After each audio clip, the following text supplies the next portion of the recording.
So now we move to item 3, public participation. And the public forum is the first of those. Now, Rick Harris. Rick, you're here. Yep, Rick. I'll invite you to come forward. Now, Rick is fundraising to support the Gumboot Society. Now, Rick, I am advised that what you're going to do is 25 push-ups, and I'm also 34. All right, 34 push-ups. Now, my job, I'm told, is to count those, but I'd actually invite all the councillors to help me to count them. And we're also told it'll take approximately 3 minutes, so we'll be counting that as well. All right, so, all yours. So tell us when you're ready to start.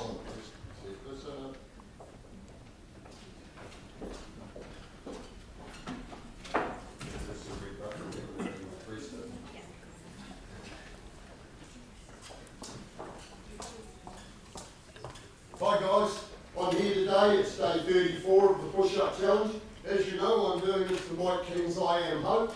We're raising funds for the Key Life Trust and raising awareness for youth suicide. If you've been watching, you will know New Zealand has the highest youth suicide rate in the OECD and EU. We double that of the US, 4 times that of the UK. That's 15 to 19-year-olds. There was a school up north last year, 6 children took their lives in 6 months. That was a primary school. They're all under 12. There is no government support for under 12-year-olds. Something like 40% of Mike King's recipients are between 8 and 11. So I'm here today, I'm up to day 34 of my challenge to push my age. I'm pushing on to 65 push-ups. And I'm here with Christchurch City Council. How good is this?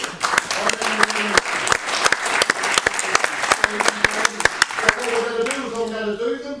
This lot are going to count them, and we'll see how we go. 1, 2, 3, 4, 5, 6, 7, 8, 9, 10, 11, 12, 13, 14, 15, 16, 17, 18, 19, 20, 21, 22, 23, 24, 25, 26, 27, 28, 29, 30, 31, 32, 33, 34.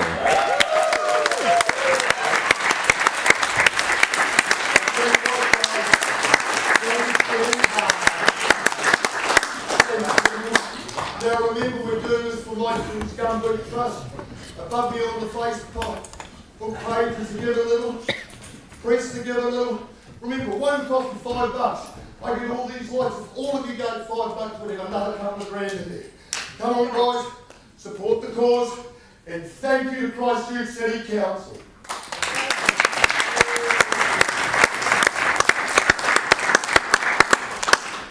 Thank you so much, councillors. Thank you. So, Rick, thank you very much indeed. That really was public participation in the true sense. Thank you for the work that you're doing with the fundraising, and thank you for the work that you're doing raising awareness of this hugely important issue. Thanks very much indeed for joining us this morning and allowing us to be part of what you're doing. Thanks very much indeed. Thank you. If you're going to push my age, hashtag push my age, straight above the pictures and give a little babes, don't be shy. $5 would be really good. All of you gave $5, I'd have another couple of hundred. Thank you very much, Council. Thank you very much indeed. Now we turn to the first... We're marching in here today. We're marching in because it's actually a climate emergency. Oh. We're just taking 2 Yep. minutes of your time. We're not going to be disruptive. We just need 2 minutes of your time. So we'll note this is a public participation item. Yep. A story that's very pertinent for this time of history. This moment in history is, maybe you're not aware how important it is. We're here to make sure that you have it at the top of your mind.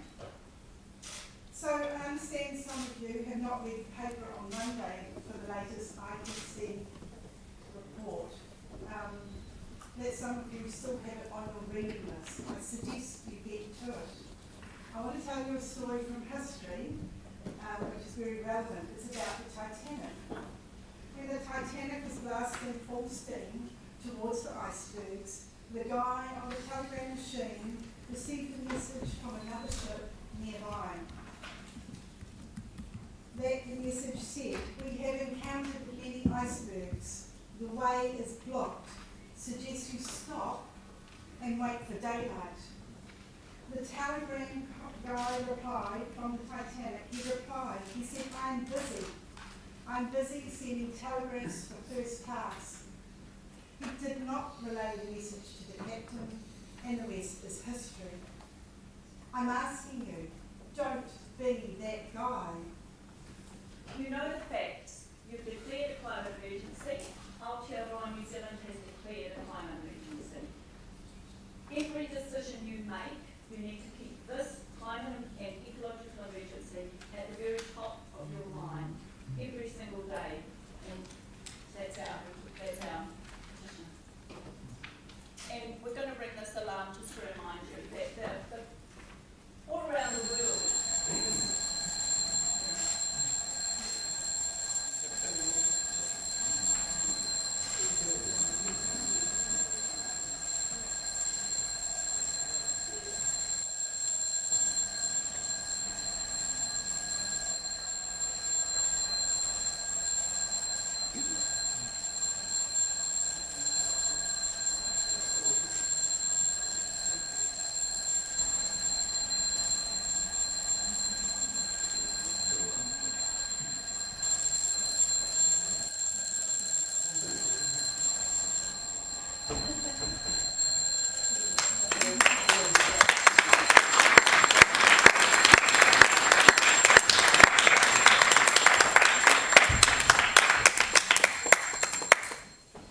And again, thank you very much indeed for taking the time out of your day to bring us that message as an element of public participation this morning as well. Thanks very much indeed.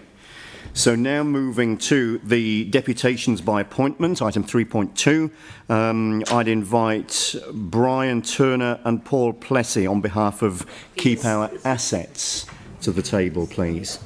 So this is a deputation which provides 10 minutes for you to make your presentation to us and to allow time for any questions if you choose.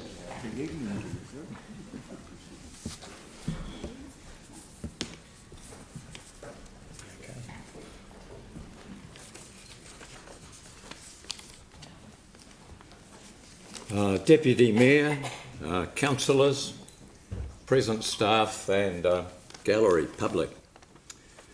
For better or worse, I've always regarded city councils as worthy trendsetters. That was my experience in both Wellington and Nelson, where I served on council advisory committees and found both councils very open to input from NGOs. Here I must confess the City Council to me feels a bit more remote, despite some good community boards, and possibly as a consequence, the Council does not rate that highly in satisfaction surveys. Yet Cantabrians in general are not an uncaring lot, as evidenced by their response to multiple disasters in the past decade. For example, the earthquakes, Port Hill fires, floods, droughts, mosque massacres and lockdowns. On each occasion, ordinary people and emergency response agencies have stepped up and done the hard yards. And when it comes to the living wage, so have an increasing number of Canterbury organisations and businesses, from the Transitional Cathedral to a range of commercial enterprises. But what about you, the Christchurch City Council, and particularly your contracted cleaners, security staff and others? A few years ago I served on the Canterbury Living Wage Committee, and Councillor Clearwater fronted up and assured us that it was all on course. But since then, the years have passed, and a number of large city councils, notably Wellington and Dunedin, have left you behind in ensuring that contracted workers receive the living wage. Frankly, I don't think that's good enough from a city council that needs to set high standards and lead by example as the people's representative body.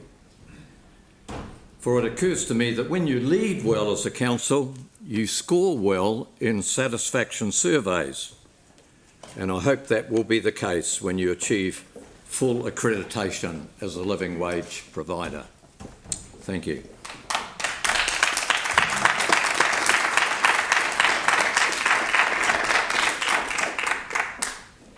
Some of you may be wondering what the living wage has to do with an outfit which wants to ensure the council retains our public assets. And I put it to you that the most important public asset you have is people. That's what the word democracy refers to, demos, people. Those people include, as my colleague has said, your direct employees. It also includes those who are held at arm's length by the sleight of hand nonsense of having a holding company and then further subsidiary companies beyond that, all of which have chief executives, chief financial officers and boards of directors all clipping the ticket all the way through, where you used to do it all in-house. So it's the people that matter, and your responsibility as the representatives of the people is for all the people that you employ directly and indirectly. That means, perhaps, any socially responsible organisation has to be founded on the philosophy of public service. And this relegates notions of user pays, profitability, economic competition, commercial confidentiality, and all that stuff has to be relegated to second, third, fourth or fifth place. They all relate to the cost of labour. And when you look at the cost of labour that the council quite properly incurs, you might ask yourself, these people at the bottom who get 3/5 of 5/8 of Francis Adams, are they the ones who, by virtue of accepting those low wages, are actually enabling 25% of your direct employees to be six-figure salaried people? The balance is crook. You need to know that. I think perhaps some of you do. So we need to get rid of this neoliberal contradiction, which means that on the one hand you amalgamate councils like Heathcote and Waimarie and Riccarton and the others, and on the other hand, having done that for economies of scale, you happily chop them up into what was South Power and now Orion and City Care and all the rest, as I've indicated. So we need to get rid of that, and we need to pay properly. So that means you have to understand that the idea that there is some kind of great divide between governance and management is actually a fantasy. You appoint directors. You should tell them part of your beholden responsibility as a publicly owned organisation is to pay decent wages. And the decent wages you pay are not at the top, they're at the bottom. That's what you have to do. You have to get rid of the idea that we've had for some decades now about worshipping the fly-blown corpse of Rogernomics. It has to go. And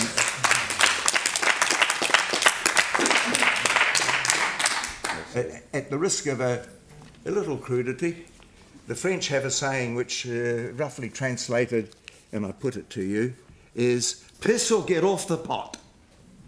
Thank you. So that's the end of the presentation. Yes. That does the leave end of the issue. That does leave time for questions, if there are any questions. Are there any questions for the people at the top of the table? Sam. Look, thank you very much for coming in and doing that. I do appreciate hearing your point of view. Do you think there's a role in terms of government aligning the minimum wage with the living wage? Because a lot of our issues are around the contracts, and we can deal with that a lot easier if the government align it. Do you have a particular view on that? It's not a COA view, it's my personal view, and that is that councils are inherently a part of governance, and there's been too much passing the back and forth between the two.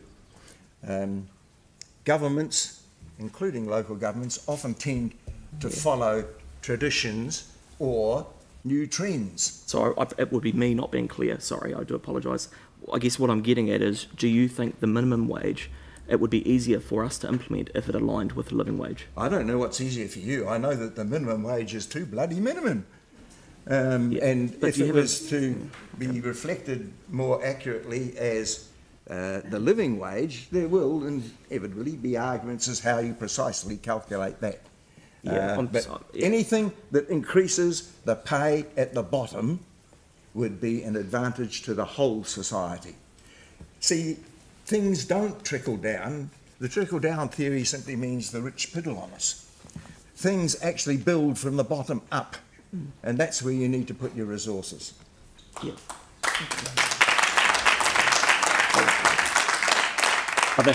Are there further questions? No further questions? Thank you very much indeed for the presentation. Thank you for joining us this morning. Thank you.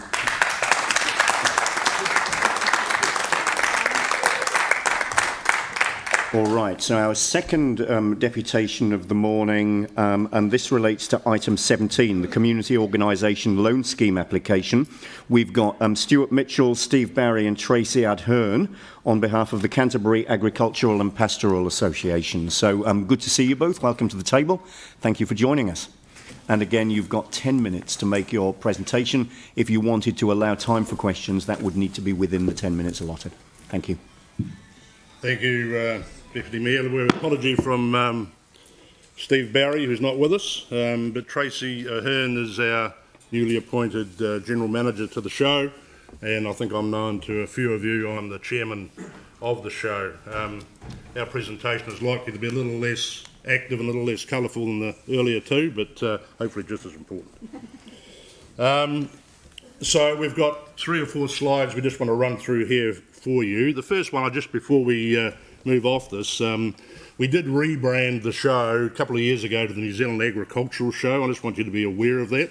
It is brought to you by the Canterbury AMP Association, but we did that for good reason, and Tracy will probably talk to that a little bit more shortly. So 4 brief slides, a couple of which I'll lead and some of which Tracy will lead. So a lot of you will be aware of this, but the past, the show started in 1862. It does have a 159-year history. It is a iconic event on the Christchurch event calendar. Over that last 159 years, there's only been 5 shows that actually haven't taken place. 4 of those were during the war years, and the 5th one was last year. So 2020, as we all know, was impacted significantly by COVID. We weren't allowed to have crowds, but we did actually go ahead and have our events. The events are the fundamental part of the show. The show is actually run by 500 volunteers on the 3 days that we hold it, and so we held sharing events. They weren't all held out at the showgrounds. The sharing was up in Marble Point. We held our equestrian events and other competitions around the other animals, but no public were involved. We did, and of course there was no money coming through the gates, little sponsorship as well, so financially we were severely impacted, but we managed to hold our heads above water. Part of the improvisation that goes with COVID, not only in our business but most businesses in New Zealand, was a new initiative around a successful online show which we ran. So we filmed a lot of those events and they are now all online. 4 of those, there's 7 episodes, 4 of them are around or based on mature audiences around economic issues and the agricultural sector. 3 of them are for children, and they've had, I think, something like 2.3 million views so far, so we're pretty happy with that impact. So Tracy, pass you on to the next one. Right. Kia ora, ko Tracy Ahern, toko inoa. So where are we now? We have a very committed board to the 2021 show, all who are very passionate about the show. Our planning is well in advance, and I suppose business appetite to belong to the show is apparent, and we've got many forward bookings which point to a very successful show this year. We've had a significant organisational restructure, which have included me being appointed as a General Manager and Steve Barry being appointed as Director of Audit and Finance. So our cost structure this year is positively addressed, and we'll be managing it very tightly. Where to from here? The future. So the evolution of the Kappa and the Ag Show brands. This is something that we're concentrating very hard on, not only to make it better for Canterbury, better for the rural, better for the urban, but also for nationally people to aspire to come to the show, that it's a once-in-a-lifetime thing that they must do. And further development of the online product with an education focus. So given our success last year with the online forum, which is, I suppose, a positive of the COVID, we realise that this is an area we need to grow and to bring children in as part of what we do. Children are our future, and that is what we'd like the focus to be. Diversification of income streams. So currently we've relied on 4 days income a year for our survival, and so we've got a lot of focus at the moment on how do we use what we've got to create income throughout the year. Focus on a stronger balance sheet and development of cash reserves is a big push for us, and something that Steve Barry has been working as acting general manager to establish. Improving operational management and governance is something that we work on every day, along with compliance and health and safety. One of the things I bring to the table is sustainability and a focus towards climate change. So the future for us is to make the show a sustainable event, bridging rural and urban. Thank you. So just picking up a couple of Tracy's points, we don't have an ideal business model. We have 12 months worth of costs and 4 days worth of revenue. So in anybody's assessment, that's not an ideal business model. Our risk over the first 159 years has primarily been the weather. More recently, of course, it's been COVID. So this remains a significant risk to this event, and any of you who have been reading the news recently will see the Skeggs report, which is pretty pessimistic, I guess, about our opportunities of getting through the rest of this year at least without some sort of another impact from COVID. So it is remains a significant risk to the event. We did approach Christchurch, New Zealand, seeking their underwrite to the business, as indeed and Wellington City Council had done with Wearable Arts. That was unsuccessful, and their suggestion was to come here to you and ask for a loan. It is indeed only a standby loan. We only intend to draw down on that if we are impacted by COVID. We believe we have the structures in place and the support to succeed again as we have in the past if COVID does not impact. So it's not without risk.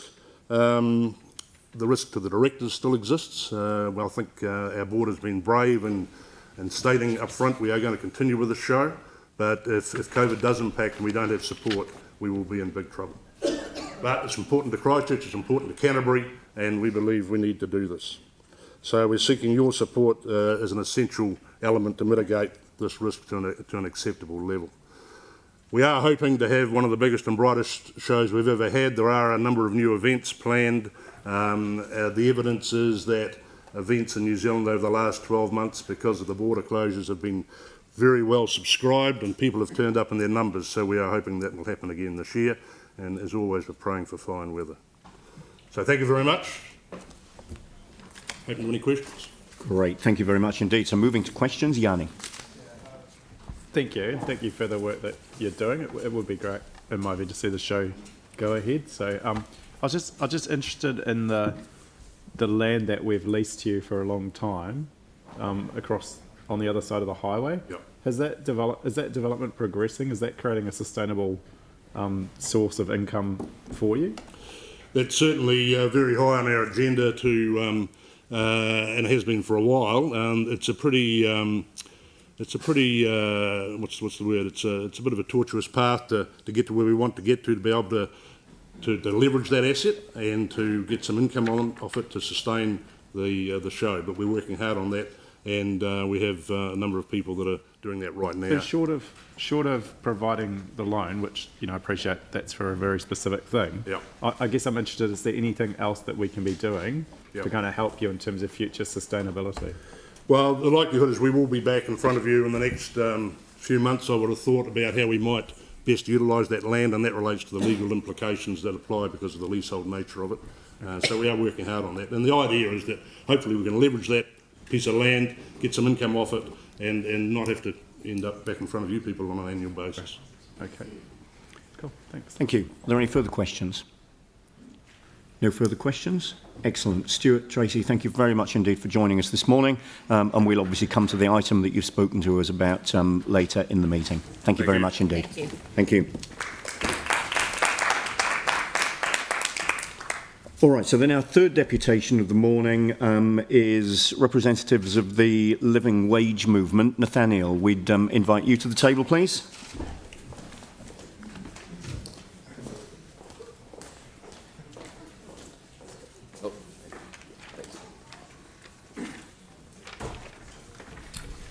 So thank you for joining us. Thanks for taking time out of your day to speak to us. You've got 10 minutes for the deputation. Great. And as with the earlier deputations, if you wanted to allow time for questions, that would be within the 10 minutes. Thank you. Great, thanks very much for listening to us today. I'm Nathaniel from the Living Wage Movement. Probably not going to be able to equal the rhetorical heights of Keep Our Assets, so I'm going to keep it brief. And Sue will talk for a little bit, and then we'll try and allow a lot of time for questions, because I know a lot of councillors have concerns on this issue. So I'd just like to say that the security guards who work to keep our public spaces safe in libraries and other venues, as well as the cleaners that keep spaces like this clean and nice and able for us to work in. At the moment, most of them working for us all are on poverty wages, on the minimum wage, and many of them are having to work 50, 60 hours a week just to raise enough money for their kids. They don't have time to participate in their community. They don't have time to contribute to the life of society in Christchurch, and there's a way that we all here today can immediately solve that problem so that those people have enough to live on now, and going forward will continue to receive pay rises that allow them to keep pace with the cost of living. And at the moment you have all the information that you need to make that decision, and we hope you vote the right way. Sue Malloy here is going to speak on behalf of some teacher aides that she works with. Thank you. Tēnā koutou, tēnā koutou, tēnā koutou katoa. No auto tahi ahau, ko Sue Malloy ahau. Ka nui te mihi kia koutou, tēnā koutou, tēnā koutou, tēnā koutou katoa. I work part-time at a school here in Christchurch, and the living wage has made a significant difference to our teacher assistants or TAs. Everyone's circumstances are so different. Here are some comments from our wonderful TA staff who work tirelessly for our tamariki and school community. It helps me be able to pay the rent, and I feel more valued for the job that I'm doing. For me, the living wage has meant that I feel valued in my work, can now contribute to helping pay the household bills, and with the increase in wages, as we only work 40 weeks a year, it means I can budget better when I'm not being paid for the remaining weeks of the year. It has allowed me to put more into KiwiSaver for my retirement. Definitely makes me feel more valued as a working member of society and recognised as a valued staff member in a more professional way. The increase to living wage income allowed my family to breathe a little easier as our household spending in food, utilities, insurances, etc. continued to increase. I was questioning whether I should move away from my TA role and take my skills elsewhere, but the increase has given me incentive to stay. An integral part of our role as TAs is to lift a sense of self-worth in our students and to teach them to value who they are and their abilities. Receiving the living wage made me feel a little more valued for my own role. So Thanks, Sue. I have some notes here on the staff report that you've all received, so happy to receive any questions, any concerns you might have about going for option 2, which is a full implementation of the living wage in your procurement policies. So, yeah, any questions? Great, thanks for the presentation. So now moving to questions, I'll go to Sam and then Melanie. Sam. Hey, thank you very much for coming on. That's been really useful. And you kind of touched on it at the end there. I'll be keen to flesh out with you, I guess, your view on the staff recommendation. So it's obviously not, it's a change to the weighting as opposed to the full implementation. Where do you sit with that? So the change to the weighting being proposed by staff is adding an extra 4% of the procurement criteria to go towards considering the living wage. We don't think that's going to make any difference because it's unlikely that that's going to actually motivate contractors to provide tenders that include the living wage. Also, the way we see it is there's no real need to take that approach when there's a much more direct approach, which is requiring all tenders to include the living wage, which will ensure that all of those council workers are being paid fairly, and the costs to that option are quite minimal. So I think that option, it won't actually really change much. It'll just change what's on paper. Yeah, because I completely get where you're coming from. My mother was a teacher aide as well, so I completely get, and it was really moving. But so just to be clear, you're not comfortable with the staff recommendation? No, we believe that the only way that the council can actually fulfil their obligations to their employers of paying them enough to live a decent life is by going with option 2, because that's the only way you can actually ensure that all of the staff that work for the council get paid fairly. Right. Thank you for clarifying. Thank you. Melanie, and then I've got Jake, and then Aaron and Yanni if there's time. Melanie. The staff report sort of suggests that small to medium businesses and local businesses would be more likely to struggle to pay a living wage. I was wondering if you knew if there was any evidence of that? No, there's no real evidence that. The main thing to keep in mind is there's no evidence that introducing the living wage has a negative effect on employment.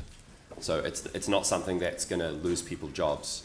There's really no evidence this has happened both in New Zealand, in other cities that have implemented it, in Wellington, Dunedin, or overseas, that happens. And actually there are a lot of benefits for businesses of implementing the living wage, such as reduced staff turnover. And an Auckland council study on this issue found that because of all the benefits to a company of implementing the living wage, the actual costs to a business are between 1% and 2%. So it's not a huge change. And yeah, we don't think it would have an impact on small to medium businesses. Thank you. Jake. When questions are exhausted, letting you know that I've got some wording that staff have that will move option 2 that I'm happy to move, and I'm assuming there'll be a seconder.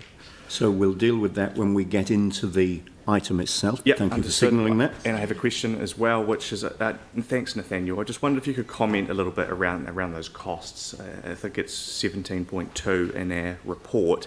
Do you have any comments? I mean, that's obviously a doomsday scenario if all possible costs were passed over to us. Do you have any comment on that? Yeah. So there are a few flaws in the modelling that was used by the staff in the report. The first one is the assumption that all of the costs of implementing the living wage would be moved onto the council. Actually, what we've seen in other cities like Wellington is that the tender prices actually can continue to go down after the implementation of the living wage. This was true for the waste management contracts in Hutt City after they required living wage to be a part of the procurement for that. Another flaw in that model is, again, that these numbers that the staff report include are based on predictions by employers, which the report itself says are not robust and in many cases are back of the envelope predictions, which probably don't take into account a lot of the benefits. Another issue is that $17 million figure is looking at the difference between the current minimum wage and the living wage, and not actually modelling for increases in the minimum wage that are going to happen anyway. So again, that exaggerates the cost. Another issue is that a lot of our suppliers already pay more than the minimum wage, so that gap between minimum and living wage is, again, it's an exaggeration. And lastly, the model in the staff report that it would result in a 2% rates increase, I'm curious about, because that even if we did take that 17 million figure, 17 million over 10-year figure at face value, that's actually not a 2% increase in rates. It works out to a 0.346% increase. So, yeah, I'm not sure how they arrived at that figure. Cool. And my second question is around implementation time. Can you just speak to that a little bit in terms of weighing that up with collective agreements and things like that? Yeah, so this was another issue raised by the staff report, was that collective agreements would have to be renegotiated if living wage was instituted. Actually, and I've got examples in the appendix that's attached to the document that I've sent you, collective agreements for security guards and cleaners rarely, if ever, require fixed rates. They instead require minimum rates, which means that companies are free to increase the wages without renegotiating the collective agreement. And that's explicitly stated, for example, in the collective agreement made with OCS, which is a council contractor. And the living wage and the idea of paying your staff the living wage for particular businesses when they require it is specifically mentioned in the First Security Collective Agreement, which is another council contractor. So that issue around collective agreements is really not an issue. Final question from me is around the importance of accreditation. My wording would also see that we start that process, that 5-year-long process. Yeah. Can you speak to what benefits that would allow? Yeah, so there are a lot of benefits. One of the big ones is a reputational benefit. It's about following the lead of other councils like Dunedin and Wellington, recognising that it's an important issue and getting the nationwide recognition that it's something that the council cares about. Also, it's about accountability. So when you get accredited, it means that we're looking at your contracts, the way that you procure your staff, and we're making sure year on year that you're continuing to pay a fair rate to your workers.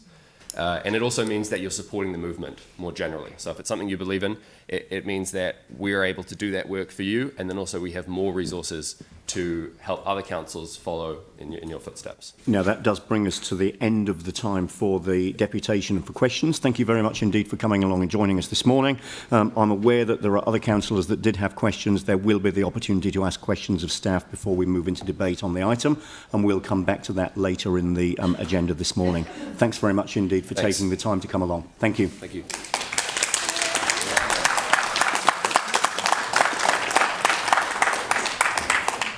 All right, so that brings us to the end now of the public participation part of the meeting.